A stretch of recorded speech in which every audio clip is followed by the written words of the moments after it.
నేను ఈ ఛానల్ ద్వారా కొబ్బరి గురించి, కొబ్బరి నూనె, కొబ్బరి ఉత్పత్తుల గురించి మేము శ్రోతలకు చెప్పదలుచుకున్నాను.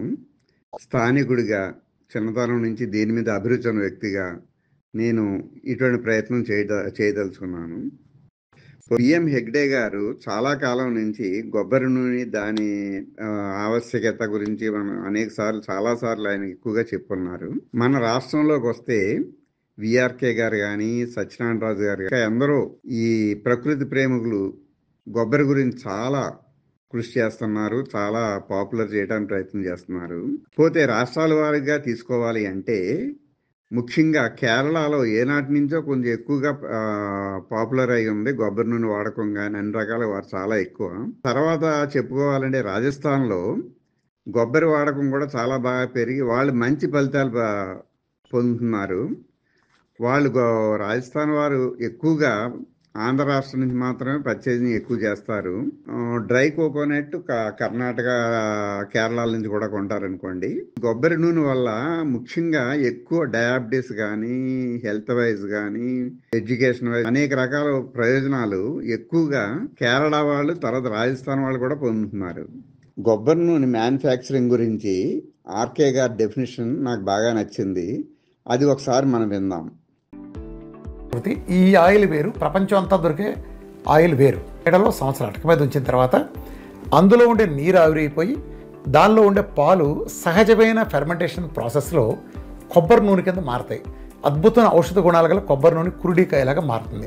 మనం కొబ్బరి నూనె గురించి కానీ, కొబ్బరి ఉత్పత్తుల గురించి కానీ తెలుసుకునే ముందు తప్పనిసరిగా కొబ్బరి చెట్ల గురించి కూడా మనం తెలుసుకోవాల్సి ఉంటుంది. కొబ్బరి చెట్లలో ముఖ్యంగా వెస్ట్ కోస్ట్, ఈస్ట్ కోస్ట్ అనే 2 రకాలు మనకి భారతదేశంలో ఉంటాయి.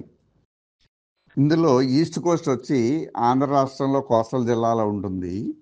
వెస్ట్ కోస్ట్ అనేది కర్ణాటక, కేరళలో ఉంటుంది.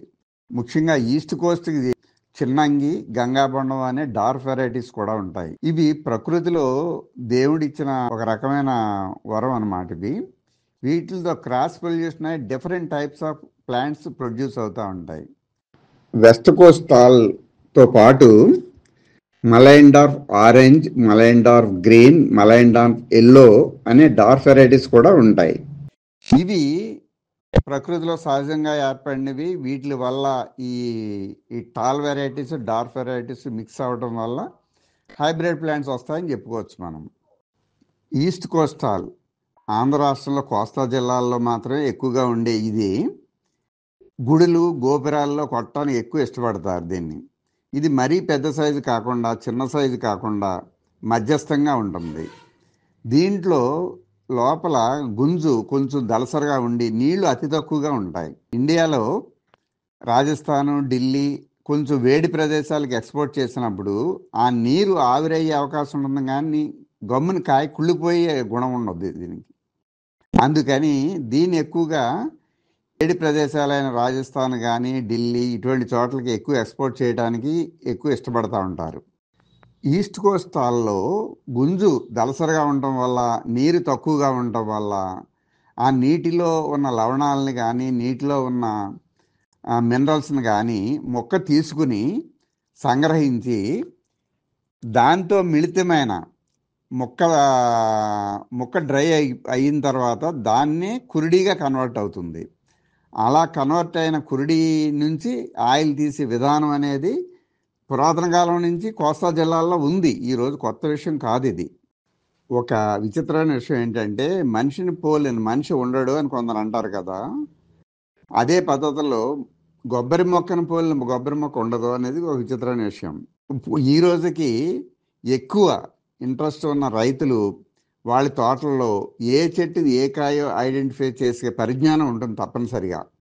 పోతే మిగతా విషయాలు మరింత సుదీర్ఘంగా వచ్చే ఎపిసోడ్లో మాట్లాడుకుందాం.